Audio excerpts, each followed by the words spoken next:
ஊர், ஒரு கிராமம்.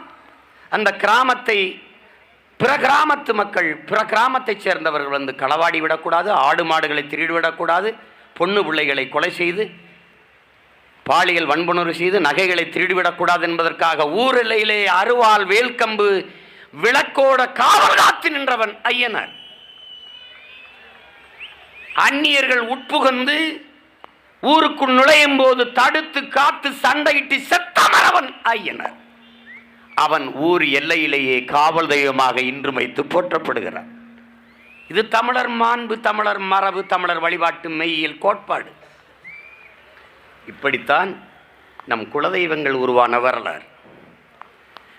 அந்த வரிசையிலே ஊரை காப்பாற்ற செத்த ஐயனார், உன் பாட்டி வேலுநாச்சியாரை காப்பாற்ற உடையாள். அப்படி உன் இனத்தை காப்பாற்ற செத்த மறவர்கள் நம் மாவீர தெய்வங்கள் என்பதை நீ மறந்துவிடக்கூடாது.